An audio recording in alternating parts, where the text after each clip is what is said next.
Welcome to the next episode of the Just Peachy Show. I'm Peachie Thompson and I'm your host. Just Peachy is a show where we interview leaders and subject matter experts in the fields of insurance, finance, and taxes. We also have a lifestyle section where we talk about everything and anything under the sun. Today, I am thrilled that we have an awesome speaker, the CEO and founder of Interrupting Aging. Please help me in welcoming Miss Barb Micheletti. Barb, welcome and thank you so much for joining us today. Thank you so much, Peachy, for having me here. It is such an honor and a pleasure. And I have to tell you, it's wonderful to be along this path of other amazing women that you've had on the show. So thank you so much. It is an honor. My pleasure. I am thrilled that you're on the show. And with that, I already know a lot about you, but our listeners and our viewers don't. So if you would please just tell us a little bit about yourself and how you got to where you are today. Well, quite frankly, it's kind of like personal financial planning, right? It's just a big squiggly line. But I've been a gerontologist for 25 years now, and I was a former property and casualty insurance agent. So I'll go back to gerontologist and what that is. It's something that I think we in the field of gerontology have struggled for a long time. What is a gerontologist?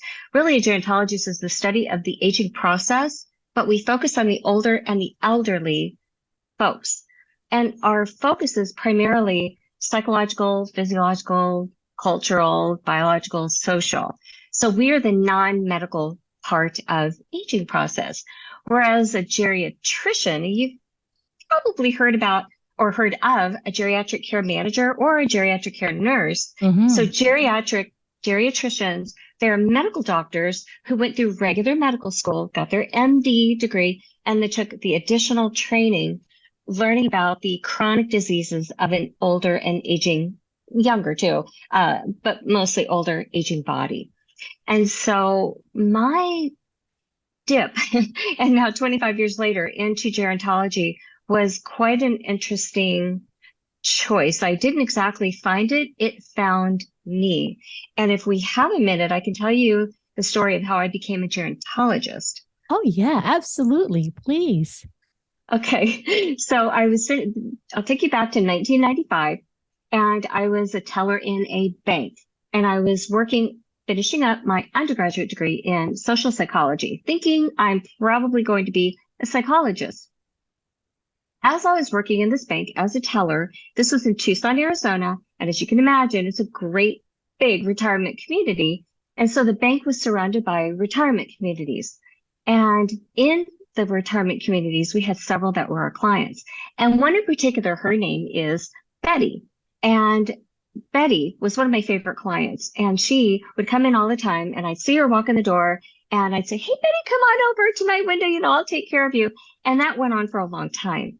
And several months into it, I noticed over time, now I wasn't a gerontologist back then, but I noticed over time that Betty would forget my name quite a bit, or she would forget just simple things, or she would repeat herself.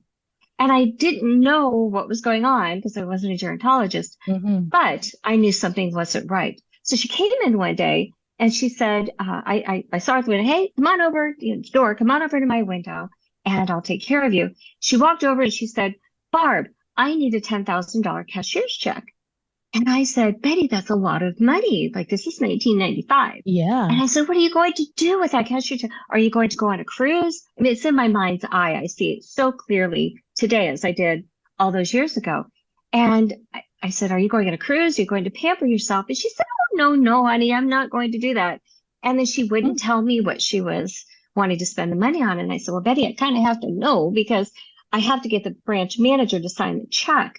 So what are you going to do with the money?" And then she leaned over into the tower window. She said, "I'm giving it to a nice young man who I met on the phone and who lives overseas." Oh, and I said, "Oh," well, that's not, is he a family? Right, She said, no, but I trust him." So I got it from my teller's chair, went behind me and imprinted the check, because this is the 90s and you had that imprinting machine. Oh, And yeah. I took it over. I took it over to the branch manager. And I said, when he waved me to go inside of his office.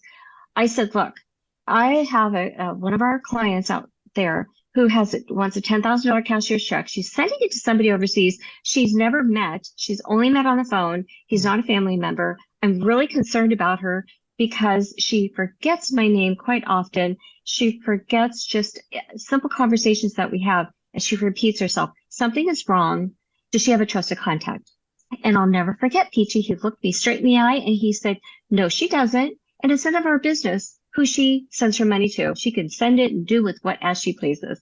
So I said, oh, I had this sick hit in the bottom of my stomach and this feeling. And I thought, this is just not right, So I ended up getting that check. He signed it, walked back over my teller's window, handed the check to Betty.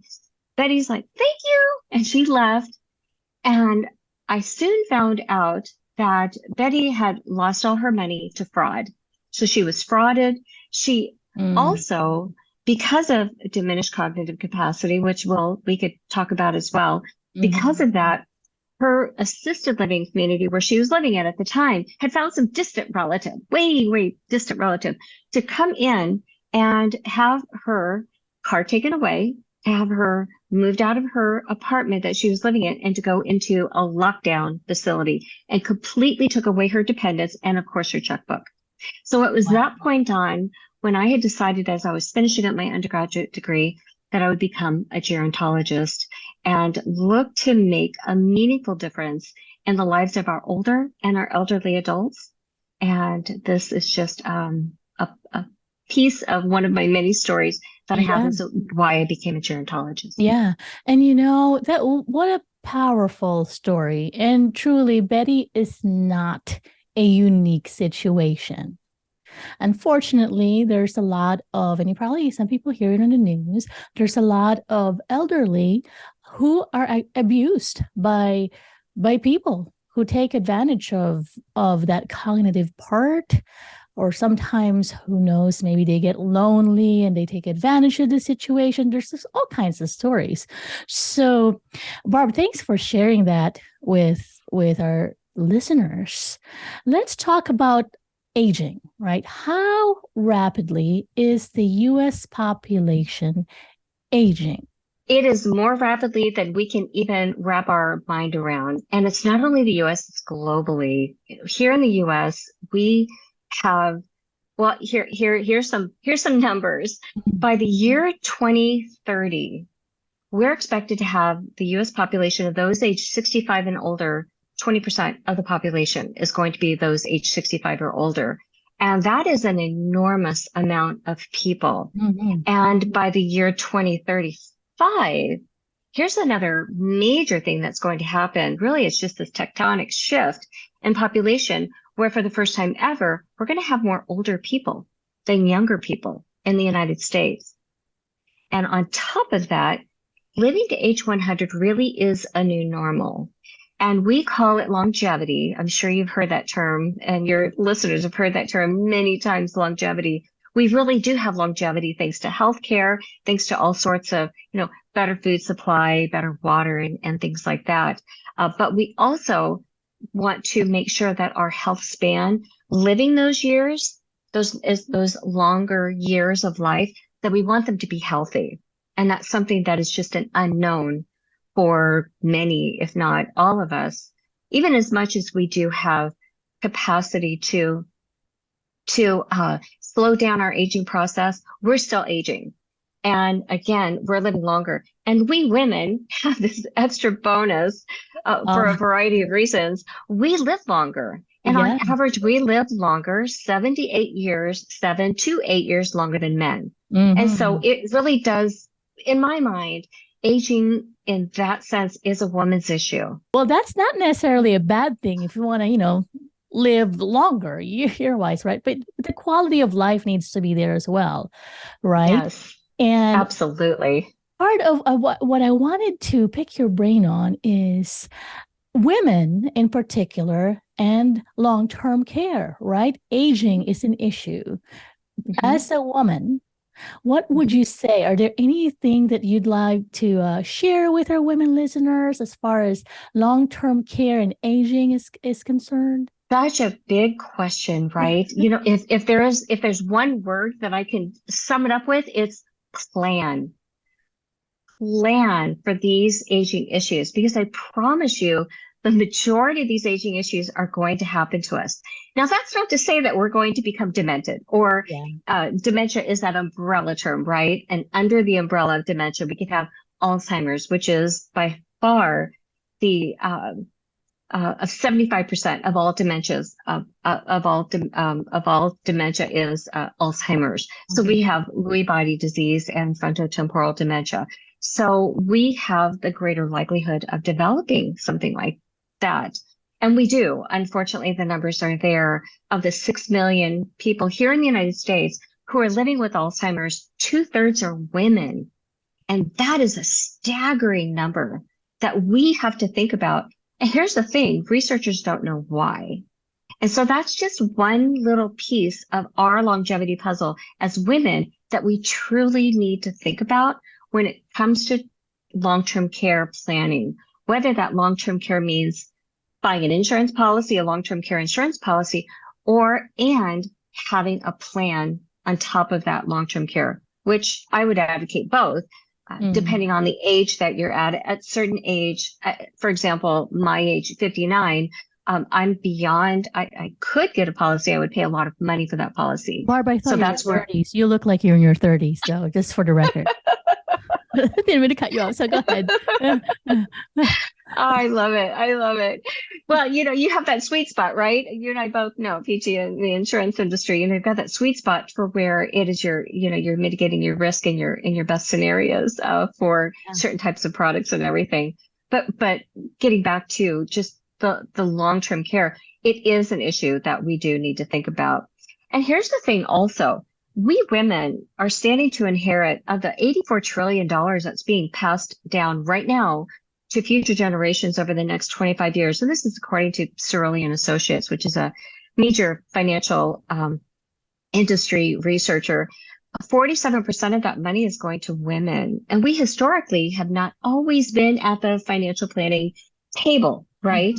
And so we really do want to step up, and we want to lean in, and we want to voice our, you have every right to be at the table as much as your partner does, to understand and to know about what your future is going to hold, especially because we live on average that 7 to 8 years longer.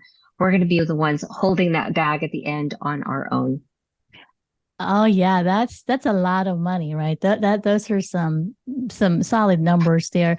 So talk about chronic illness, please. Us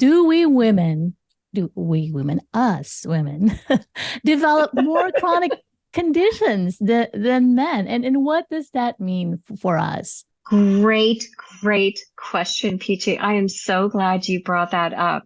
Unfortunately, we do. The aging process, our aging process, and we're all aging the minute we're born. In fact, before we're born, when we're in our mother's womb, we're aging, right? That's terrible, right? I know.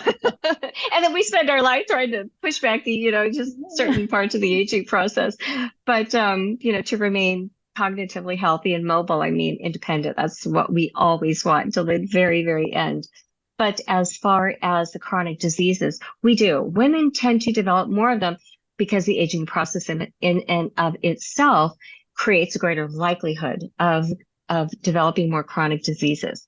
Now, that's not to say that we don't have any control of our aging process, because I really want your listeners to understand they have a lot more control over their own aging process than they think, through diet and exercise, which not one or the other, but interestingly, according to the gerontology research, both diet and exercise, and the Mediterranean diet keeps coming through and through as the best one. And interestingly, as far as exercise go, always weight bearing, because we women tend to develop more osteoporosis than men, because when you think about it, we're smaller anyway, right? Guys Mm-hmm. are bigger, guys that are they have more muscles. They're coming from a bigger space, bigger size. We're coming from the smaller size. And so we go, and as we shrink, as we age, we shrink. And so we kind of become a little more diminished.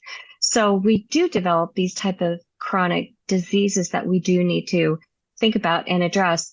And we can mitigate that through our diet, through our exercise, through our strenuous exercise, if I might add, through the mental exercise. We need to really work hard at that every day. That use it or lose it is very true. And I mean, we could have just a whole new topic. Seriously, we I could saw talk a that. whole time. Well, On an, I yes, do have some questions about that. So you mean to say I can't run a 5K today and eat all the chocolates that I want right after? They have to be together. Now I need to watch my diet and also exercise. And that doesn't I sound fair now, know. doesn't it? I know. It's not fair, is it? No, it's Oh just, there's no, always this, it's mitigating risk, right? That's where our brain goes, our insurance brain. It's just uh, mitigating risk. yeah, yeah.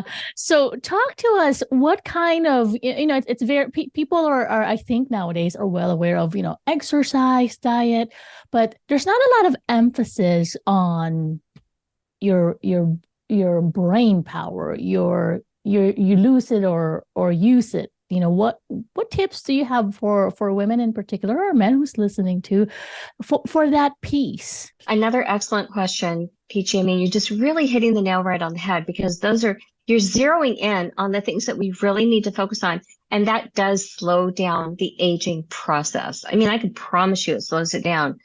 As far as physical and mental fitness, I have one of my presentations that I call Walking Like You Stole It. And that came from I'll give you another short story here. When I was back in grad school, so I'll do the math for you. I was 32 years old back in grad school. So 59 minus 32. And so not a very older person at that time, sitting in one of my classes, my physiology class. And in that class, they were going to talk about mobility and walking. And I'm this 33-year-old, 32-year-old going, walking? Why? Why are we going to talk about walking? What's the big deal with walking? Like, I walk here, I walk there. What's the big deal? Not thinking, right? Because I was only 32, 33. He put the fear of us so much so in that class during that whole semester. It forever changed the way I walked, because he would say this. He would say, okay, here's your aging process. It never stops. It's always in your face, and it's always going to pull you down. Now, that is just simply a part and the natural function of our aging process. But what you can do to slow that down is to really focus on your mobility and your walking. And then he went on to tell us that it had to include as much of your brain as you could include in your physical walking and your being physical. But he really focused in on walking strong. So he would tell us to walk it like we stole it, walk it like we stole it, walk with a very robust walk. Even if I'm getting up from my desk right here, you going to the bathroom, to walk it like I stole it there, like to every moment that we're up, to make sure that we walk physically strong, that we really, our arms, we're swinging our arms, we're walking with purpose, we're making sure it's very intentional walk and staying upright. And it's having that type of an attitude, because it really goes back to your attitude, right? It goes back to that mentality of, I want to be mobile. I want to stay independent. I don't want to go into a skilled nursing facility or institutional care in a custodial facility, because that's what he would tell us all the time. If you're not doing this, you're on your way. And I promise you, you will be in a nursing home or some sort of other custodial care, because you are not focusing on your walking. And that is now, and he was saying this back then, that was knee deep in the research back then. It's very much more knee deep in the research now, is our ability to walk and stay mobile. So that's one piece of it. And then the other part of it is the diet. As I've done more research in creating this Aging and Money Blueprint program, which is an online training program that I have for financial and insurance professionals, to teach money experts how to become aging experts, to better identify and understand their aging clients older aging issues. This is one of them that they can physically see of their clients is if they're not taking care of themselves, they're not watching their diet, they're not walking like you stole it, then you can see the decline. And so this is something that we can think about every day in our own aging process is, are we doing the physical workout? Are we doing that mental workout that comes with it? And then I can actually add on as far as the mental workout, something that was very interesting to me that came up time and time again in the literature as far as a mental physical connection was martial arts. Martial arts. Wow. Martial arts. And you probably have heard of Qigong or Tai Chi. Yeah. Yeah. Okay. So I practice Brazilian Jiu-Jitsu and I do that as an older woman. And I started as an older woman and it's not like you're going to get smashed by a 20-year-old the minute you walk on the mat. But my daughter and my son-in-law run a Jiu-Jitsu academy. And my daughter had been encouraging me for a long time, to think about it. And then I ultimately started back in 2020. And then I stopped because life happens, right? Sure. And then I started up again in 2021, back up again. Now I'm full time. As I've developed this program, what I've noticed in the research is martial arts is one of the best things that you can do, believe it or not, for your aging process because of that mental and physical connection. And that is an ideal, if you can find an activity that really truly brings both of those in, that is one ideal way to slow down your aging process. It's crazy, isn't it? Yeah, that's a great tip. You said a lot of things there first and foremost, right? So now the gait people, you don't have to be 6 years old or up to think about your gait. Well, how lucky for you to learn about this in your 30s, right? So if someone's listening and you're in your 20s or your 30s, do what Barb says, right? Walk it like you stole it, right? So that's a very good way of thinking about it. And martial arts, that's surprising, but not quite that surprising if you internalize it and if you've seen someone actually do martial arts. And really, are there other stuff? Maybe somebody's not into martial arts, like anything that would be more mental and physical. I think any sports really could be thought of that way, right? Because you're right. You're absolutely right. Tennis, it could pickleball, it could be tennis. Pickleball would be another huge one. Tennis, it could just be simply walking, but again, walking like you stole it. Definitely weightlifting. We definitely want to put that weight bearing on our bodies. That is something that is helpful for us as we age because we experience, and we women experience this more than men. And it's a Latin term it's called sarcopenia. And all that means is loss of muscle mass. And we women experience that more because remember, we're starting off already smaller than men, right? So we're already going to experience a little bit more loss than men. And so we end up getting this sarcopenia, which is loss of muscle mass, but it leads us toward frailty. And we women experience more frailty than men. And we experience it for a longer period of times because we live longer, which is a blessing there and a curse. Another reason to think about long-term care, not only from a short-term setting, but a long-term setting. Are you looking at acute care or is it a chronic condition? So it's just thinking through all these things, putting a plan together, having a financial professional by your side, because having that person as your advocate, who you are now called a financial caregiver. I don't know if you've heard that term or not, Peachie. I love that term, financial caregiver. Yeah. So a lot of, our financial advisors, and including me, I have clients, especially who are buyers of long-term care insurance, usually understand that, hey, they come hand in hand. If you have a chronic condition, it will affect your bottom line. Your health is your wealth. And if you don't plan for this, guess what? Where's the money coming from?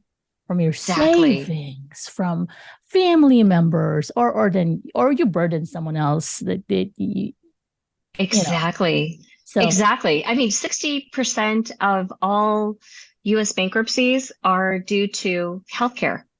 I mean, and just looking at the numbers of what Medicare doesn't pay, or if you have to spend down to Medicaid, which is a whole different beast in and of itself, you're looking at a lot of money. And this is where a financial planner and a retirement planner and an insurance professional can really narrow down with their clients and help them plan in advance for the financial and the emotional impact of these aging issues and money. Because you hit the nail right on the head.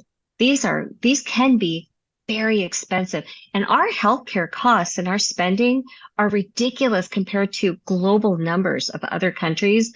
We spend on average, I think it's $1,500 plus per person on healthcare. And we're still one of the more sicker societies for all other all other countries that are out there. So it is definitely something we want to think about and plan for and talk often with our trusted contacts. Betty didn't have a trusted contact. We want to have those trusted contacts. We want to have them as a part of that plan that we devise and we develop, because you may think that you don't want to end up in a nursing home, and you may not, that you want to age in place at home. That's a whole other plan in and of itself. I mean, that's including in this comprehensive, do you want to age in place at home? And if you don't, then how can we transition into some sort of skilled nursing or other type of care or assisted living? Where's that money going to come from? Because it all goes back to, where's the money going to come from? Yeah. So Barb, I know that we can talk about this and go in so many different directions. At some point, I'm sure I'd love to bring you back on the show, but I don't want to take any more of your time. This is awesome. If there are any questions, I know you work with financial advisors and you help financial advisors understand the aging process and the effects of aging to the financial plan. So how did they get a hold of you? Well, the easiest way would be to send me an email. It's barbara@interruptingaging.com. I also have a website, which is interruptingaging.com. And yes, I definitely work with financial professionals, and I work with insurance professionals too. Those who are in the life and health space that have the long-term care products and the annuities and the disability and the life insurance, because they're professionals who are at the front line working with their clients to help their clients financially prepare for their retirement and in their retirement in some capacity. And those are the people that really could are the eyes and ears of their clients and create so much more magic with them by understanding their aging issues. And Peachy, I tell my clients as well, and this is part of my platform, you can use what you learn in your own family dynamic as well. I mean, because again, we're aging right every moment. And so you're learning how to identify fraud or dementia or caregiving, if somebody's going to be a caregiver, and you're helping to put these plans together with your client.